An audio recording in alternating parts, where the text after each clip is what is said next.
اللہ نے آپ کو عالم بنایا ہے، اللہ نے آپ کو علم دین دیا ہے، آپ کو دین کی سمجھ دی ہے۔ اب اس نعمت کے اوپر اللہ کا شکریہ کہ آپ اس نعمت کو اللہ کے بندوں تک پہنچائیے، آپ لوگوں کی اصلاح کیجئے، آپ لوگوں کو دین سکھائیے، آپ لوگوں کو غلط کاموں سے روکیے، آپ لوگوں کو صحیح بات بتائیے۔ اللہ نے آپ کو خوبصورت بنایا ہے، اللہ نے آپ کو حسین و جمیل بنایا ہے۔ اس خوبصورتی کے ذریعے آپ کوئی غلط کام نہ کیجئے، اس خوبصورتی کا صحیح استعمال کیجئے۔ اللہ نے آپ کو سماج میں رتبہ دیا ہے، مقام دیا ہے، اس مقام کا صحیح استعمال کیجئے، لوگوں کے کام آئیے، لوگوں کی مدد کیجئے۔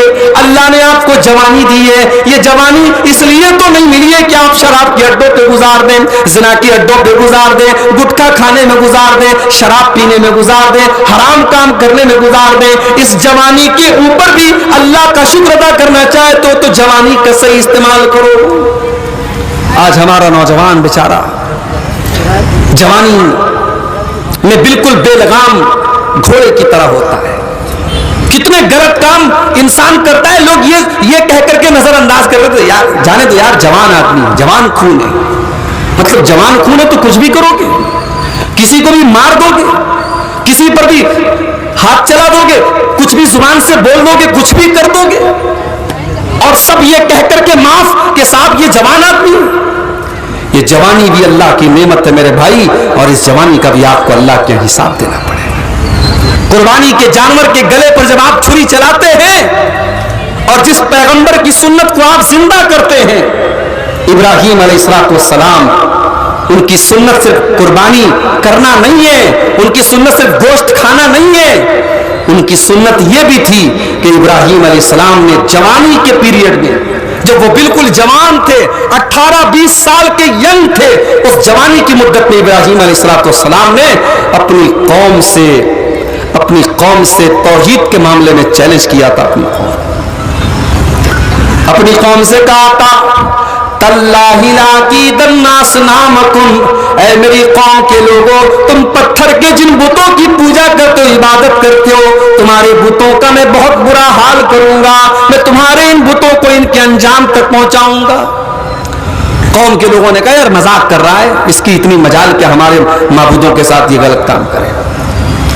قرآن کریم کہتا ہے ابراہیم علیہ السلام ایک دن اپنی قوم کے عبادت خانے میں جاتے ہیں، فَجَعَلَهُمْ جُزَازًا إِلَّا كَبِيرًا لَهُمْ لَعَلَّهُمْ إِلَيْهِ يَرْجِعُونَ، سارے بتوں کو توڑ دیتے ہیں بڑے والے بت کو چھوڑ کر کے، تاکہ جب بعد میں لوگ دیکھیں تو اسی بڑے والے بت کے ذریعے ان کو سمجھانے کا کام کریں۔ قوم کے لوگوں نے دیکھا، جب اپنے عبادت خانے میں داخل ہوئے، اپنے بتوں کی یہ درگت دیکھی، قوم کے لوگوں نے بڑے غصے میں کہا قالوا من فعل هذا بآلهتنا انه لمن الظالمین، کس نے ہمارے معبودوں کے ساتھ اتنا غلط کام کیا ہے، وہ بہت بڑا ظالم ہے جس نے بھی یہ کام کیا ہے۔ کچھ لوگوں نے کہا قالوا سمعنا فتى يذكرهم يقال له ابراہیم، کچھ لوگوں نے کہا ابراہیم نام کا ایک نوجوان ہے، اسی کا یہ کام لگتا ہے، اسی نے یہ کام کیا ہوگا۔ غور کرو میرے نوجوان ساتھیوں، ابراہیم نے جب یہ کام کیا تو نوجوان تھے۔ معلوم یہ ہوا، پتہ یہ چلا کہ پوری قوم سے لوہا لینا اور پوری قوم سے ٹکر لینا یہ بوڑھوں کا کام نہیں، یہ تو جوانوں کا کام ہے۔ ابراہیم نے جوانی میں یہ کام کیا تھا۔ آج ہمارا نوجوان کہاں کھڑا ہے؟ قربانی تو بڑے شوق سے کرتے ہیں آپ، ابراہیم کی یہ سنت بھی آپ کو یاد ہونی چاہیے۔ کہا کہ ابراہیم کا کام ہے، جو ایک نوجوان آدمی ہے اسی کا کام ہے۔ ابراہیم کو لایا گیا، اے ابراہیم کیا تم نے یہ کام کیا ہے؟ ابراہیم نے یہ نہیں کہا میں نے کیا ہے، بل فعلہ کبیرہم ھذا فسألوہم ان کانوا ینطقون، کہا ان کا بڑا والا بت سب ٹوٹ گئے، یہ بچا ہے، اسی کا کام ہوگا، اس سے پوچھ لو۔ انہوں نے کہا ابراہیم تم جانتے ہو یہ بول نہیں سکتے، تم جانتے ہو یہ بات نہیں کرتے، ہم ان سے کیسے پوچھیں؟ کہا بڑی افسوس کی بات ہے، اُفٍّ لَكُمْ وَلِمَا تَعْبُدُونَ مِن دُونِ اللَّهِ، ہائے افسوس تمہاری عقل کے اوپر، ہائے افسوس تمہارے دماغ کے اوپر، جو بول نہیں سکتے، جو جو سن نہیں سکتے, جو نفع نہیں پہنچا سکتے, جو نقصان نہیں پہنچا سکتے, تم ان کے آگے سجدہ کرتے ہو, ان کو اپنا رب مانتے ہو. تم سے بڑا بے وقوف کون ہوگا, تم سے بڑا احمق کون ہوگا؟ ہمارے یہاں ایک لفظ بولتے ہیں نا بوڑھا, پتہ نہیں آپ کیا بولتے ہیں کہ نہیں, بے وقوف انسان کو بوڑھا بولتے ہیں. کہ تم سے بڑا بوڑھا کون ہوگا, بے وقوف کون ہوگا, احمق کون ہوگا؟ اپنے ہاتھوں سے جن بتوں کو بناتے ہو ان کی عبادت کرتے. اب ابراہیم علیہ السلام کو جو سبق دینا تھا وہ تو دے دیا, قوم بھی سمجھ گئی کہ ابراہیم کیا سمجھانا چاہتے ہیں. لیکن جب شرک کی پٹی پڑ جائے نا دماغوں پر تو بڑی مشکل سے پٹی اترتی ہے. قالوا حرقوه, قوم کے لوگوں نے کہا کہ ابراہیم کو جلا ڈالو. وانصروا آلہتکم ان کنتم فاعلین, اگر اپنے معبودوں کی مدد کرنا چاہتے ہو تو ابراہیم کو جلا دو. اللہ اللہ, ایک ابراہیم کو جلانے کے لیے اتنی بڑی آگ تیار کی گئی. حافظ ابن کثیر نقل کرتے ہیں کہ پورے گاؤں میں, پورے محلے میں اگر اس آگ کو جلا دیا جائے پورا گاؤں جل سکتا تھا, اتنی بڑی آگ تیار کی گئی. اور اس زمانے کی ایک ٹیکنالوجی تھی, ایک مشین ٹائپ کی ایک چیز ہوتی تھی, اس کو منجنیق بولتے تھے. منجنیق میں رکھ کر کے حضرت ابراہیم کو اس آگ میں ڈالا گیا. عورتیں, بچہ بیمار ہو جاتا تھا, عورتیں منت مانتی تھیں کہ اگر میرا بچہ ٹھیک ہو گیا تو جو آگ جلائی جا رہی ہے ابراہیم کے لیے, اس آگ میں اتنی لکڑی میں دوں گی. اتنی بڑی آگ تیار کی گئی.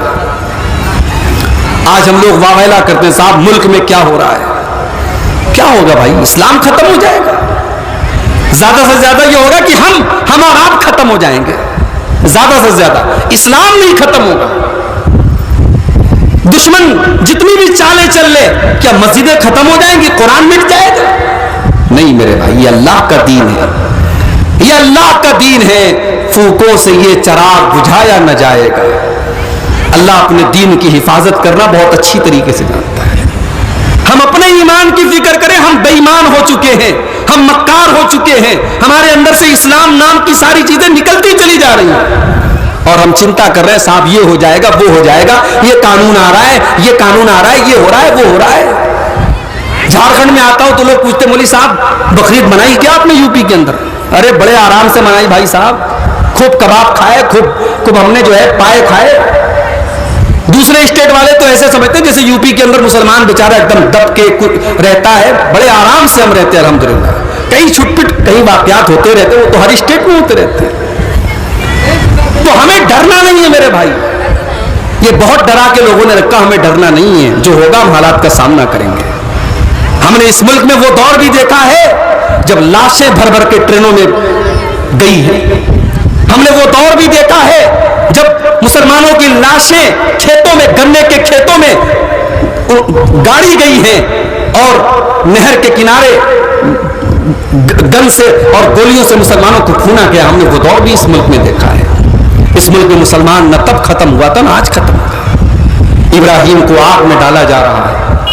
زبان پر کوئی شکوہ نہیں ہے, ماتھے پر کوئی بل نہیں ہے, اور کوئی افسوس نہیں ہے, کوئی واویلا نہیں ہے. اے اللہ, یہ زندگی تو نے دی تھی, اگر تیرے دین کے لیے یہ زندگی جا رہی ہے تو حق تو یہ ہے کہ حق ادا نہ ہوا. جان دی ہوئی اسی کی تھی, حق تو یہ ہے کہ حق ادا نہ ہوا. اللہ کے دین کے لیے اگر جان چلی جائے تو یہ کوئی مہنگا سودا نہیں ہے, یہ اچھا سودا ہے, سستا سودا ہے. ابراہیم کو آگ میں ڈالا جا رہا ہے. ہائے ہائے, ابراہیم کے بدن سے کپڑے بھی اتار دیے گئے, ابراہیم کو ننگا کر دیا گیا. ابراہیم کے بدن سے کپڑے اتار کر کے آگ میں ڈالا جا رہا ہے تاکہ جلدی سے ان کو آگ جلا ڈالے. اور جب ابراہیم کو آگ میں ڈالا جا رہا تھا, اللہ کے نبی فرماتے ہیں ابراہیم کی زبان پر ایک ہی جملہ تھا, حسبی اللہ و نعم الوکیل, اللہ میرے لیے کافی ہے اور اللہ سے بہترین مدد کرنے والا کوئی نہیں, اللہ سے بہترین کام بنانے والا کوئی نہیں. ادھر ابراہیم کو آگ میں ڈالا گیا, ادھر اللہ نے آگ کو حکم دیا. آج اللہ نے ہواؤں کو نہیں بھیجا, آج اللہ نے پانی نہیں برسایا, آج اللہ نے کسی فرشتے کو نہیں بھیجا, آج اللہ نے ڈائریکٹ آگ سے فرمایا, قلنا یا نار کونی بردا وسلاما علی ابراہیم. اللہ نے فرمایا اے آگ, آج تو میرے خلیل کے لیے ٹھنڈی ہو جا, اے آگ آج تو میرے ابراہیم کے لیے سلامتی والی ہو جا, اے آگ آج تک تو تیرا